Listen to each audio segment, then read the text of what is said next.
Assalamu alaykum. Kitap o'qish munbiri avlodlar torbetiga hoş geldiniz.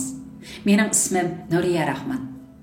O'tgan qitimliq kitap o'qish programmamizda Asad Sulaymonning Tarım qo'liga chekilganda namliq bu kitobidagi shu namliq asarning 3-bölümünün dastlabki yerimini o'qigan, bugun oxirini davomlashtirib o'qiymiz. Xo'sh. 5. Taaccub va hayronlikda qolgan kishilar. Dunyodan ayrilib qelish, sirtqi allar bilan aloqa qilmaslik, tanho va bekinma muhitda yashash ko'p hollarda kishilarning nazar doirasini bo'g'ib qo'yadi. Butkul millatni g'aflatda qoldiradi. Afrika qit'asidagi negerlar, Avstraliya va Tinch okean orollaridagi yerlik millatlar hamda Amerika quruqliqidagi indianlar dastlab oqtanliklarni ko'rgan vaqtida qattiq hayron bo'lgan. Hatto oqtanliklarni qandaqdir bir yomon ruhning ta'sirida oq kasalga giribtor bo'lgan odamlar bo'lsa kerak deb o'ylagan. Oqtanliklar bilan berish kelish qilishdan qochgan. Özlerigimi unda xatarlik teri kesilining yuqib kelishidan qo'rqqan. Yaponiyaliklar, Hindichinliklar va Jungoning dengiz bo'ylaridagi aholilarimi dastlab Yevropaliklarni ko'rgan chig'ida ko'k ko'z, seriq choch, chuklik kelgan bu g'alita talatlik kishilarni okeanning u qetidan kelgan yovvoyi badaviy qavm bo'lsa kerak deb o'ylagan. Mana bu uzun mezgil sharqcha ishlab chiqarish usulining chakramasiga uchragan, g'arb haqida eng oddiy savodqimi ega bo'lmagan sharq millatlarining Yevropaliklar haqidagi tunji kulkilik tushunchasi edi. 19-asrning keyingi yarmidan e'tiboran dastlabki qadamda ajnabiylar bilan uchrashishga boshlagan Uyg'ur jamiyatimi o'zining Yevropalik ashu yot, yo'chun va g'alita kishilarga bo'lgan hayronligini, kuchli taaccubini ifodaladi. Shu chog'dagi Uyg'urlar o'zlari azaldan ko'rib boqmagan o'roz yoki paranglarni uchratganida atrofiga o'lishib olgan, qiziq qaragan, hatto ularning kaynidan agishib qayerga borsa shu yerga tang borgan. Makartni xonim 20-asrning boshlaridagi Qashqar xalqining ajnabiylarga bo'lgan inkosini mundaq tasvirlagan edi. Men Koni shahar ko'chalarini birinchi qitim piyoda arilgan chog'da ko'rgan anglag'anlarimni zodila unutmayman. Atrofimizga to'p-to'p odamlar o'lashdi. Ayollar va bolalar mening kiyimimni tutib beqishdi va menga qiziqsinish nazari bilan qarashdi. Birdamdan keyin nurg'un kishilar bizni shundoq zich o'rib oldiki, bir qadamni mang'almay qoldik. Ular bizga dushmanlik qilmaydi, faqat qiziqatdi. Shu qitimqi bozor aylanishidan xeyli uzun vaqt o'tgandan keyin men yana bir qitim bozor aylandim. Albatta, men Qashqardan butunlay ayrildigan vaqtgacha bozorni o'zim yolg'iz aylandigan, kishilar orqamga ancha kirib olmaydigan bo'ldi. Sababi ular oninggacha chet elliklarni xeyli ko'rib, ko'nib qolgan edi va ancha diqqat qilib ketmaydigan bo'lib qolgan edi. Bir kuni biz etiz arlab sayli qilib atqanda ikki kishi orqamizga kirib oldi va mening kimligimni qiyos qilib so'zlashib ketishdi. Biri u belini bog'labapti, ayol emas desa, yana biri balkim u er bo'lishi mumkin, uning shimi ko'rinmaydi, lekin chechimi yo'qtirdi dedi.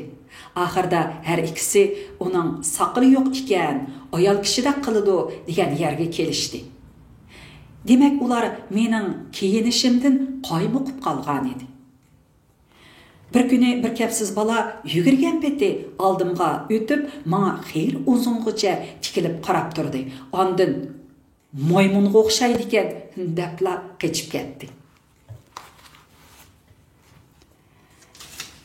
Günlar yarımı özünün Qashqarga qaytı səfər namlıq əsərində 1930-yılı ətiyazda atışqa barğan çağdakı ahvallarını mundaq deb yazdı. Mən atışlıqlarda bir narsiga bək qiziqadigan kishilarni zadil uchratmaganman. Ular mən tushgan hujraning ishkidagi yo'chiqdan meni marashdi. Ba'zilari texi o'g'ziga yomishib chiqib, mening zodi qandaq bir odamligimni to'nglikdan ko'rmoqchi bo'lishdi. Kishilarning diqqatini ashunda qo'zg'ash haqiqatan odamning ochiqini keltirgachga, men xizmatkorim Rozaxonning yordam qilishini o'tindim. Ammo uning qo'lidan kelmaydi. U hujradagi o'choqqa o't yoqib, mis cho'gunda choy qaynatib atadi. Bu ishdan atrofidagilar shu zamatla texmi hayron bo'lishdi. Yangidan kelgan bu o'rus Ramzon tutishdan iborat bu qoidani aymanmasdan buzib tashlagan edi. Bu saroyning beqinida egiz bir imorat bor bo'lib, uning ichidagi lingshib turadigan yog'och palampayning yuqorisida, uyning sirtida hojatxona bor edi. Men shu kuni xeyli kech kirganda u yerga chiqdim. Qarasam, ikki tarafda va pastda meni ko'zitib turganlar bor ekan. Atışlarning bir narsadan hayron bo'lishi Qashqarda va uning atrofidagi joylarda uchratgan mashinaga o'xshash hayron bo'lishlardan eshib tushgan edi. Men 1978-yili 9-oyda Urumchidagi bir turlik mallar magazinini ekskursiya qilgan chig'imda u yerdagilarning chet elliklarga bo'lgan qiziqishi yanada nihoyat kuchli edi. Shu qitim Qashqardagi bir kitobxonadami ahvol ashunga o'xshash bo'ldi. Ularning nemishqa shunday qiladiganligi menga noma'lum. Buning eng oddiy javobi bu rayonning sirtqi dunyo bilan bo'lgan munosabatining shuncha bala uzilib etilganligi edi. Shuncha bala uzilib etilganligi edi. Biroq mushu javoblar kifoya qilarmi? Mushu ma'nodan aytganda, Uyg'ur jamiyatining uzun muddatli bekinmachilikdan shakllangan g'ayri normal psixikasi, shuningdek kichikgina ishlardan hayron bo'ladigan, taajjublanadigan ruhiy holati ajnabiylarga nihoyat qiziq tuyulgan bo'lsa kerak. 6. Vaqt uqumi va o'zlik engi yo'q millat. Vaqt uqumi va zaman tushunchasiga bo'lgan kuchlik ta'xirsizlik tuyg'usi hozirgi zamondagi taraqqiy qilgan millatlarning muhim belgisi. Halbuki buningdan 100 yil avvalgi Uyg'ur jamiyatida vaqt uqumiga bo'lgan parvosizlik ajnabiylarni hayron qoldirgan edi. Yevropalik tavakkulchilar bu yerdagi kishilarning go'yo kun o'tkazish uchun yashayotgandek xiraman yurdiganligini, kecha bilan kunduzning almishishi, fasllarning o'zgarishi, zamonlarning o'tishining hech qanday ahamiyati yo'qdek bir xil zerikarlik hayot ritmini davomlashtirganligini tilga olgan edi. Ular yana bu yerdagi kishilarning vaqt uqumi bo'lmayli qolmasdan, balki yana tarixga bo'lgan mas'uliyat tuyg'usining kamligini ta'kidlagan edi. Chunki Uyg'ur jamiyatida shu zamonlarga qadar vaqt orqali tarixni hisoblash, vaqt orqali zamon o'zgarishlarini xotirlash an'anasi umumlashmagan edi. Yerim asr muqaddam yuz bergan zo'r tarixiy voqealarga nisbatan bu yerdagi kishilarda nihoyat aniq bo'lgan vaqt tushunchasi yo'q edi. Balki jigida pishiqida, xamin tepganda, chechak kesili tarqalgan yillarda, tungan kelganda degandek mavhum fuqum orqali tarixni bayon qilishga ko'nikkan edi. Shunlashqa o'z davrida hech kim Stalin, Svenheden, Leykok, Otani qatorliqlarning bu yerdagi zo'r tarixiy voqealar haqida so'ragan savollarga aniq yilnomasi bilan javob bera olmagan edi. Ular o'xshashlar o'ziga va o'z madaniyat tarixiga bo'lgan mas'uliyat tuyg'usini yo'qotgan edi. Bir top ajnabilarning tog' davollar eshib, bu yerga kelib, nima uchun xarobilarni qazidiganligini, islashib ketgan har xil yeziqdagi qo'lyozmalarni to'playdiganligini, hamda sanduq eski tuskilarni to'gilarga ortib, yiroqdagi ellarga elib ketadiganligini asla tushunmaydi. Nachar muhit, buruqturma kayfiyat, o'zgarmas turmush ularning hayot intilishlariga bo'lgan qiziqishlarini sustlashtirib etgan edi. Şoňa ular milliy ongdan, qarshilik tuyg'usidan, hukm qilish kuchidan, yiroqni ko'rarlikdan, milliy foyda ziyonni farq etish iqtidoridan va o'z taqdirini o'zi belgilash iqtidoridan mahrum qolgan edi. Xuddi Makartni xonim aytgandek, bu odamlarning qo'liqi yumshoq, boshqarish oson, ularning biror yomon illatlari yo'q. Yaxshi, alayda taraflari mi yo'q? Biror masalaga yo'liqqanda o'z oldiga qaror qila olmay, sirtdan kelgan odamning chiqarib bergan hukmiga ishonadi. Yaponiyalik sayyoh Tajibana o'z davrida mundaq qurlarni yozgan edi. Qashqardan Xotamga berish safarimizda bir tog'liq kentdan o'tdik. Biz tushgan qo'nalg'uga bir Uyg'ur dehqon hol dard aytib keldi, hamda bir parcha arznamani sundi. Bu aslida yer talashish majrosi bo'lib, bu yerda turishliq Jungoning ma'muriy amaldori allaqachon hukm chiqarib bo'lgan ish ekan. Lekin heliqi dehqon bu hukmga rozi bo'lmay, bizning qaytadan hukm qilib berishimizni talab qilib ketdi. Bu gerçi nihayet addi bir iş bolsunmu, lekin bunundan şunu his qilib olg'ili bo'ladi-ki, bu yerdagi Uyg'urlar o'zining kichikgina manfaatiga yordami bo'ladiganlar bo'lsa, kimning kelib ularni boshqarishi bilan parvoyi palakkan. Tarixdimi shundoq bo'lgan, hozirmi shundoqkan?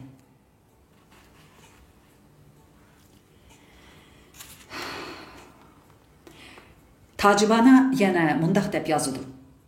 Bu yerdagi Uyg'urlar nihoyat sodda va yavash ekan.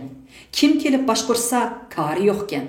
Jungoning ishki o'lkalarida inqilob portlaganda bir qism Uyg'urlar bir tarafda, yana bir qism Uyg'urlar yana bir tarafda turdi. Aniqini aytganda, Uyg'urlar bu qitimqi inqilobga qanday muomalada bo'lish, qaysi taraf turishni o'zlari bilolmagan edi. Qaysi taraf g'alaba qilishidan qat'iy nazar tinchlik o'rnatilsa, shuning o'zi kifoya edi. Ular faqat shunila umid qiladi. Mana bu hukm qilish iqtidori bo'lmagan Uyg'ur jamiyatining o'tgan asrning boshlaridagi qiyofati edi. Shunga Qashqarda turgan yana bir Angliya konsulining xonimi Diana Simpton Uyg'urlar haqida mundaq tushunchaga kelgan edi.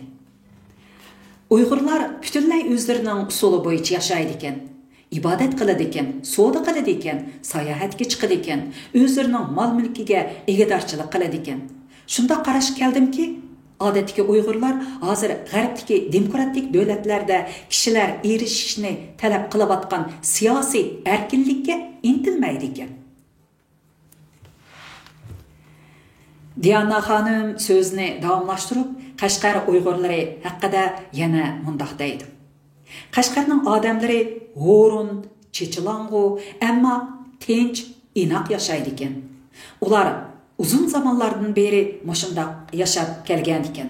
Hozirmi shundoq yashab etibdi. Shunga ularda eskimoslardek jasorat va qaysarlik yo'q. Pardonlardek urush xumar xaraktermi yo'q.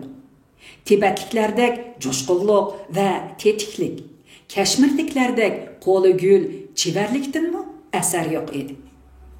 Vaholanki bu yerdagi Uyg'ur dehqonlar har qanday bir joydagi oddiy sodda kishilarga o'xshashla do'stona, mehmondo'st. Ular oddiysi biror latifadanmi siz bilan tang bahrlanishni xohlaydi. Ba'zida ularning yalqovligi jonga tegadi. qilgan ishimi ko'ngilga yoqmaydi. Vaholanki ularga ortiqcha talab qo'ymasanizlar, ular shunchalik jalbkor, oq ko'ngil odamlar edi. Bu Diana Simptonning Qadimiy makon nomli kitobidan elingan ariya ekan.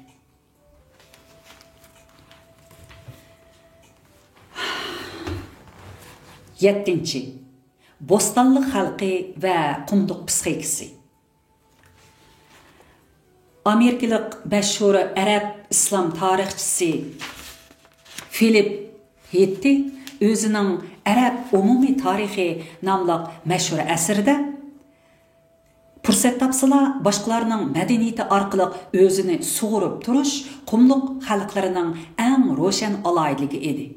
Ularning bir qancha 100 yillik ishki ma'naviy jo'g'lanmasi muayyan g'idiqlanishga uchragan hamon go'yo tuyuqsizlar uyg'ongandek hamma yerni larzaga keltirib tashlaydi deb yozgan edi. Darvaqa egiz tog'larning qo'rshavi ichida turgan tarim o'ymonligi ba'ayni dunyodan ayirib etilgan bir cho'nqur orolga o'xshaydi. Bu cho'nqurlikda Markaziy Osiyodagi eng qo'rqinchli jazira, Taklimakon qumliqi so'zilib yotdi. Atrofdagi tog'lardan eqib tushgan fasillik daryo taramlar ana ashu zo'r qumliqqa qarab tevishsiz oqidi. Tarim o'ymonliqidagi ko'plagan qadimki millatlarni o'ziga yug'urib, shonliq bo'stonliq madaniyat yaratgan Uyg'ur xalqi mana shu qurg'oq zaminda ikki qo'liga tayinib, rahimsiz tabiat bilan kurash qilib keldi. Ular almisoqdan buyon bo'stonliq bilan qumliqlarning, odam bilan tabiatning ishki birligini hamda dialektik qonuniyatini saqlab kelgan edi. Qum ostiga g'arq bo'lgan sonsizligan shaharlarning o'rniga yangi shaharlarni bino qilib kelgan edi. Ular yana tabiatni qandoq ta'pilashni, qumduqlarni qandoq ayvashga keltirishni, suv manbalaridan qandoq foydalanishni obdod biladi. Shunlashqa üstüden uçar kuşlar, tegidan odamizot va chahar paylar o'talmaydigan bu jazirini o'zlarining suyumlik vatani, ona yurti, kindik qani to'kilgan tuproqi qilib kelgan edi.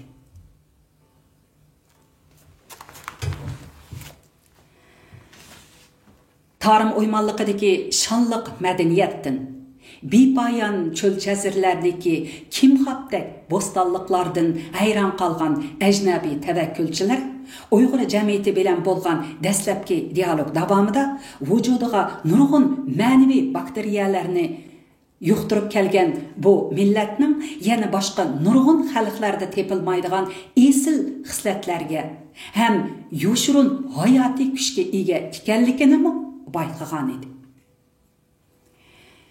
Shu vajidan ajnabiylar Uyg'urlarga nisbatan murakkab ham ziddiyatlik tushunchada bo'lgan edi. Tarim cho'nqurliqlaridagi xilvat hayotga ko'nikkan bu millatning yaqinqi zamonga kelganda tushkunlashishining ijtimoiy orqa ko'rinishining yetarli fursat, yaxshi sharoit tug'ilgan hamon biroqla chaqmay oladiganligini cho'nqur his qilgan edi. Shunlashqa Çoqan Valixanov o'z xotirasida bu millatning beshiga kelayotgan bitmas, tugumas baxtsizliklar bu yerda bir-biriga ishonmaslik, o'g'rillik, yolg'onchilik, buzuqlik degandek illatlarning yamrab ketishiga sabab bo'lgan.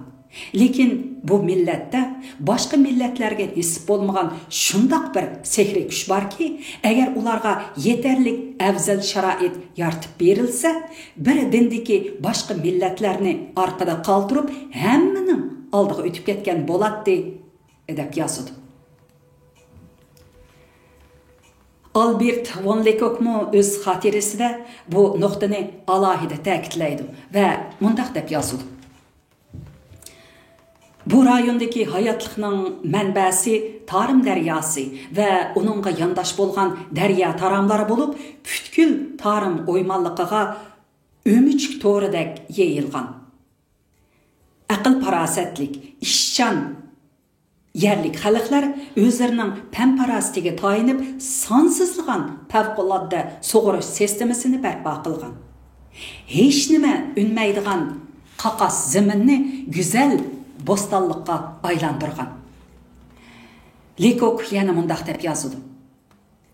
Bu yerdagi aholilar hech qanday o'lchash asboblari bo'lmagan sharoitdimi yerlarning qanchalik suv ichadiganligini, suv sinish miqdorining qanchalikligini bilalaydi ekan, hamda qo'lidagi katmiri bilan aqlli kallasiga tayinib cheklik suv miqdoridan to'liq foydalana oladi ekan. Albatta, ularning bu jihatdagi alohida aql parasti necha ming yillik amaliy tajribaning jo'g'lanmasidir. Ular mushu jihatdagi aql parastiga tayinib, yer osti suyini qandoq qilib yer ustiga boshlab chiqadigan alohida sug'urish sistemasini, ya'ni karizni kashf qilgan edi.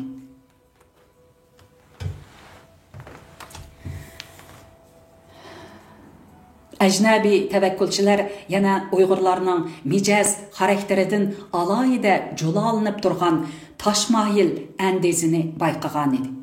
Bu psixik andezda yana ochiq yo'riqliq, mehmon do'stlik, yumorliq to'yg'iga va kulki chaqchaqqa bo'lgan herismanlik, naqsh usul va muzikaga bo'lgan alohida ishtiyoqni his qilgan edi.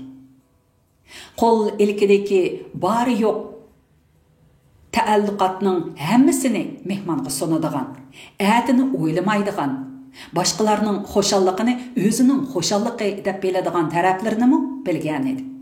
Şunlaşqa Günnar yarımның mening seg'inadiganim Qashqar shahrining burunqi vaqtlardagi ashu sehri kuchi va meni qadinas deb biladigan ashu Uyg'urlardir degani ajabnarlik bo'lmasa kerak.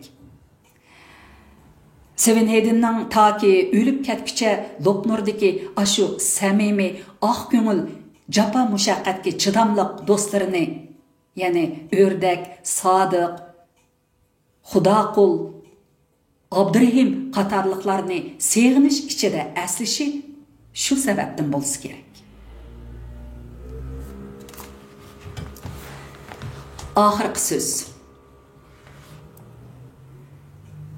Qadrli kitobxon. Uyg'ur jamiyatining yaqinqi zamondagi chet ellar bilan, bo'libmi Yevropaliklar bilan bo'lgan dialogining kichikgina bir sahifasini diqqatingizga sundim. Albatta, O'rta Osiyo va Tarim o'ymonligi ekspeditsiya qizg'inligidan boshlangan bu uzoq dialog texi oxirlashgani yo'q. Bu temani texmi ilgirlagan holda tadqiq qilishga, chet ellar bilan bo'lgan madaniyat aloqa tariximizni yanama cho'nqurlagan holda yo'ritishga to'g'ri keladi. Lushin apandi o'z davrida Jungoliklarni qasdan maqtab ko'kka ko'targan ajnabiylarga nazar ko'zini solmagan edi. Aksicha, Junxo millatlarining ma'naviy ojizliklarini yuz xotira qilmay echib tashlashga jur'at qilgan chet ellik yozuvchilarga yuqori baho bergan edi. Afsuski, uzundan buyon biz g'arbliklarga baho berishda ularning bizga qandoq do'stona muomalada bo'lganligiga va o'zlarining asarlarida millatimizga qandoq go'zal baholarni berganligiga qarab keldim. Men mazkur asrimda ana shu ko'na ramkani bo'sib chiqib, ajnabiylarning texi bizga ma'lum bo'lmagan tanqidiy ta'sirotlarini oshkorlashga tirishdim.